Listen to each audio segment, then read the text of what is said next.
राज्य में मांडर उपचुनाव को लेकर वोटिंग जारी है। सुबह में वोटरों की संख्या काफी कम रही, लेकिन वक्त के साथ अब बूथों पर वोटरों की भारी भीड़ दिखी। आपको बता दें कि 9 बजे तक का जो प्रतिशत रहा वो 13.49% रहा। उपचुनाव के लिए 433 मतदान केंद्र बनाए गए हैं, जहां वोटर्स मतदान कर रहे हैं। सुरक्षा के लिए पैरामिलिट्री फोर्सेज और डिस्ट्रिक्ट पुलिस को तैनात किया गया है। 239 बूथ पर वेबकास्टिंग की सुविधा कराई गई है। अति संवेदनशील बूथ की संख्या 145 है, संवेदनशील बूथ 216 और सामान्य बूथ की संख्या 72 है। 38 बूथ ऐसे हैं जहां पर पर्दा नशीन वोटर्स की संख्या ज्यादा है। वहां पर पोलिंग पार्टी की टीम में महिला नियुक्त की गई है। पूरे विधानसभा क्षेत्र को 54 क्लस्टर में बांटा गया है। दिव्यांग मतदाताओं और सीनियर सिटीजन मतदाताओं के लिए विशेष व्यवस्था की गई है। मांडर विधानसभा उपचुनाव के लिए मतदान जारी है। बेड़ो मुख्यालय स्थित राष्ट्रीयकृत मध्य विद्यालय बालक बूथ नंबर 231 में मतदान जारी है। बूथ पर वोट डालने वाले मतदाताओं का लंबी कतारें लगी हुई हैं। लोग सुबह से मतदान के लिए लाइन में लगकर अपनी बारी का इंतजार कर रहे हैं। वहीं मतदान केंद्रों पर सुरक्षा के पुख्ता इंतजाम किए गए हैं। गढ़वा में अपराधियों ने एक युवक को गोली मार दी। घायल युवक को रिम्स रेफर किया गया और इस दौरान गुस्साए लोगों ने 2 अपराधियों को पकड़ लिया और पत्थर से मार कर उसकी हत्या कर दी। सूचना मिलते ही पुलिस ने दोनों शवों को कब्जे में ले लिया।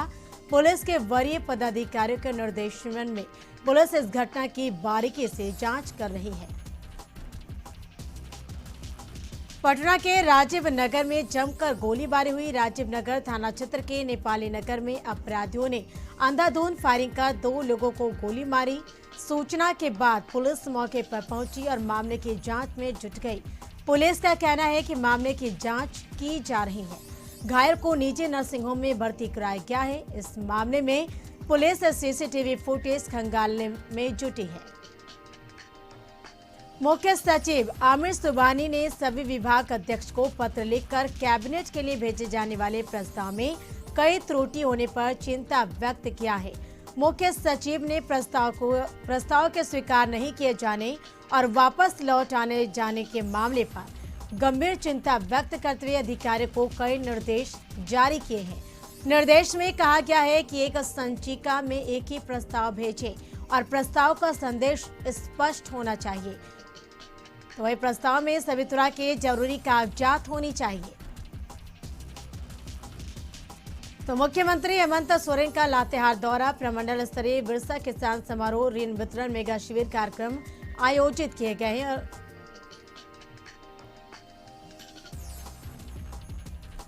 तो आपको बता दें कि पहले माह राज्य में मुख्यमंत्री हेमंत सोरेन ने बुधवार को राज्य विधि विज्ञान प्रयोगशाला के लिए चयनित 37 सहायक निदेशक, वरीय वैज्ञानिक पदाधिकारियों और 56 वैज्ञानिक सहायकों के बीच नियुक्ति पत्र सौंपा। नियुक्ति पत्र देते हुए सीएम ने कहा कि ये केवल एक नियुक्ति पत्र नहीं है, बल्कि अधिकारियों और राज्य के लिए एक नए समूह के लिए एक नए संकल्प दिवस के रूप में देखा जाना चाहिए। और इस दौरान मुख्यमंत्री हेमंत सोरेन ने स्पष्ट कहा है कि सरकार योजनाबद्ध तरीके से नियुक्ति प्रक्रिया की दिशा में आगे बढ़ रही है।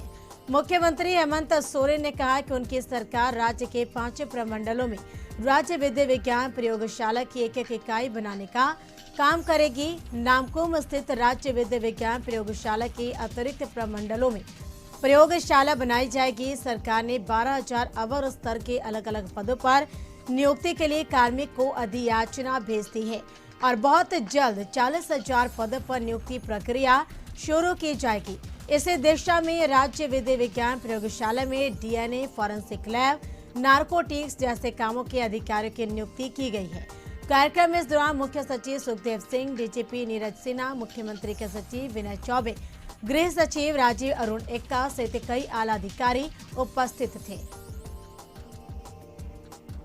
राष्ट्रपति चुनाव काफी नजदीक है और एनडीए ने अपने प्रत्याशी के नामों का ऐलान कर दिया है।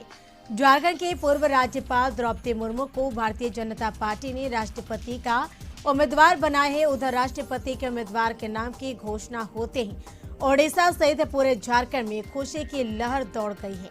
ओडिशा के रायरंगपुर स्थित मैदापोसी गांव में दीपावली मन रही है तो कहीं होली।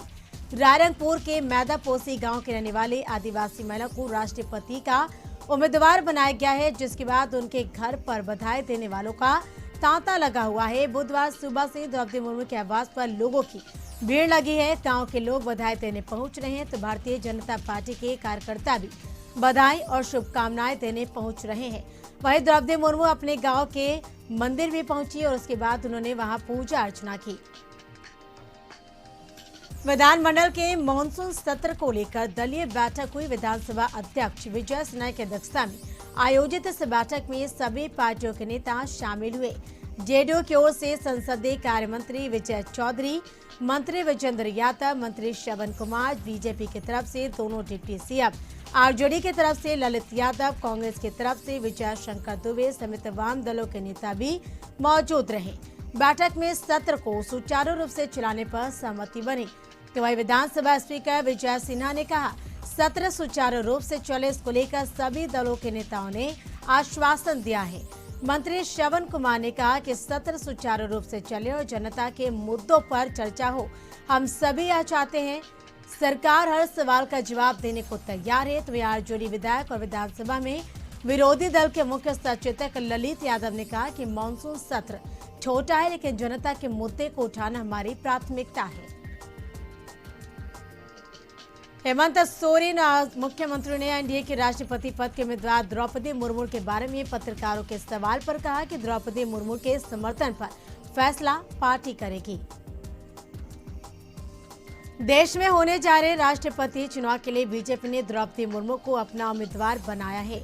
वहीं जेडीयू ने द्रौपदी मुर्मू को समर्थन देने का ऐलान किया। राष्ट्रीय अध्यक्ष ललन सिंह ने इसकी आधिकारिक घोषणा की। ललन सिंह ने कहा कि राष्ट्रपति के चुनाव में गरीब परिवार में जन्मी एक आदिवासी महिला द्रौपदी मुर्मू उम्मीदवार है।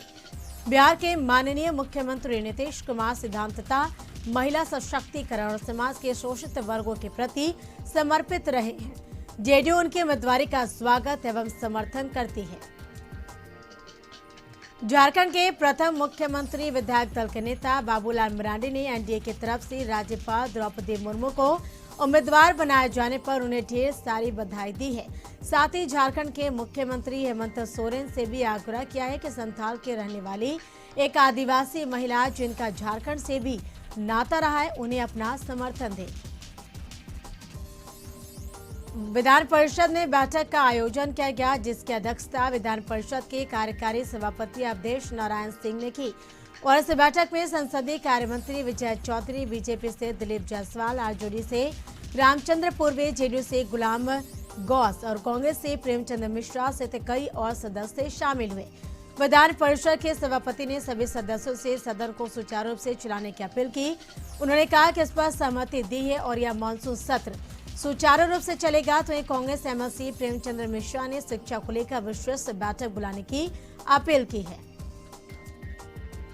केंद्रीय राज्य मंत्री अश्विनी चौबे ने Bengal safari north Bengal wild animals park का बुधवार को निरीक्षण किया। इस दौरान 1 साल के टाइगर को उन्होंने गोद लिया और उसे अग्निवीर का नाम दिया है। गंगटोक से आने के क्रम में उन्होंने सफारी का निरीक्षण किया। इस दौरान एडॉप्शन प्रोग्राम के तहत लोगों में जागरूकता के लिए केंद्रीय राज्य मंत्री ने टाइगर को गोद लिया। उन्होंने कहा कि मैंने केदारनाथ धाम में प्रकृति का रौद्र रूप देखा है। प्रकृति के संरक्षण के लिए सभी को जागरूक रहना चाहिए। डीएम सावन कुमार ने शेखपुरा जिले के बरबीघा प्रखंड का औचक निरीक्षण किया, जहां कई कर्मी अनुपस्थित पाए गए, जिन पर डीएम ने नाराजगी जताते हुए 1 दिन का वेतन कटौती का निर्देश दिया है।